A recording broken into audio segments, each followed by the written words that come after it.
En 2019, on va quand même rappeler 2-3 éléments, parce qu'il faut que tout le monde l'ait bien en tête. En 2019, il avait été envisagé par l'actuel président de la communauté d'agglomération,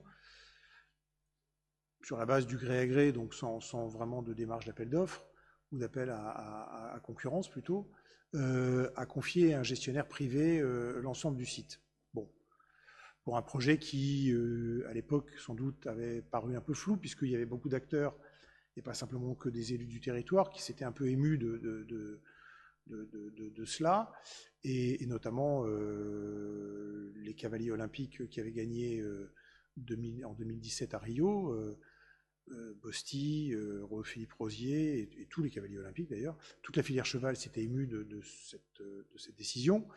La région Île-de-France, Valérie Pécresse avait écrit à Pascal Goury pour lui dire qu'est-ce que c'est que cette idée de transférer à une boîte privée qui en plus n'était pas dans l'équitation cet événement, etc., cet équipement. Bref,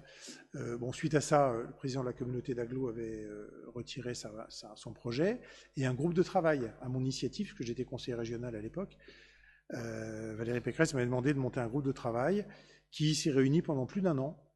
avec la région, le département, l'agglo, la ville, la filière équestre, la Fédération française d'équitation, l'État. Le sous-préfet a participé à toutes les réunions, Monsieur Giraud, et pendant plus d'1 an, on a travaillé, l'ONF bien sûr, pendant plus d'1 an, on a travaillé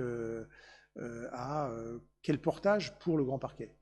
Et le consensus, au final, s'était posé pour créer un syndicat mixte ou un GIP qui pouvait associer tous les partenaires, donc ville, agglo, région, département. L'État ne pouvait pas juridiquement participer en tant que tel, puisqu'il ne peut pas être jugé partie, puisque le terrain il est incessible, il appartient à l'État, il est géré par l'ONF qui en est l'affectataire, mais il appartient à l'État. C'est la forêt domaniale de Fontainebleau, donc l'État ne pouvait pas être partie prenante, mais en tous les cas pouvait être bienveillant avec la démarche, puisque cette bienveillance s'exprimait de manière très concrète par la proposition qui était faite de revoir le contrat d'occupation qui lie l'agglomération avec le ministère de l'Agriculture pour occuper le site du Grand Parquet. C'est une convention d'occupation classique dès lors qu'il s'agit du domaine public, qu'on avait renégocié d'ailleurs à l'époque avec M. Barnier, ministre de l'Agriculture, et qui permettait sur 25 ans, je crois que d'ailleurs cette convention d'occupation doit s'arrêter à la fin des années 2020, je n'ai plus la date exacte en tête, mais c'est avant 2030, qui permettait de fixer les conditions d'occupation du site. Et l'État était prêt à le revoir dès lors qu'une nouvelle structure était mise en place pour garantir une nouvelle forme de pérennité ou d'occupation à plus long terme,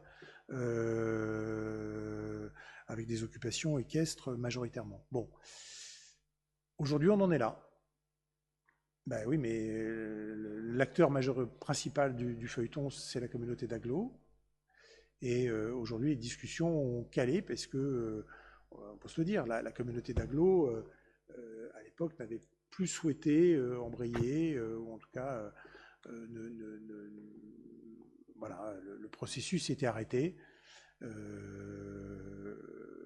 crois que c'est le nouveau directeur général des services qui, quand il est arrivé, n'a pas souhaité reprendre le processus. Donc on me dit que le nouveau directeur général des services y repart, actuel, donc peut-être que le processus va reprendre. Je ne peux pas vous dire pour quelle raison,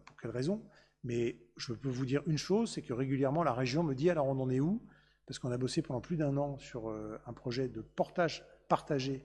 de cette gouvernance du Grand Parquet, qui aurait permis effectivement qu'à la fois dans les investissements et dans le fonctionnement, il y ait un partage clair du rôle et de l'accompagnement par chacun, et le truc s'est un peu enferré. Donc moi, qu'un souhait à émettre autour de cette table, c'est que si jamais l'agglo veut relancer, je sais que la région et le département n'attendent que ça, et ça serait dommage qu'on n'aille pas au bout de ce travail qui permettait, et j'en termine avec ça, finalement d'aller dans le sens que vous évoquez, c'est-à-dire un portage partagé par des acteurs plus nombreux, à un niveau territorial plus ample, et qui permettent de reconnaître que c'est un site qui est majeur pour Fontainebleau, pour l'agglomération, pour le département, pour la région, et certainement pour même le pays. Voilà, et c'est dommage qu'on se soit arrêté si près du but.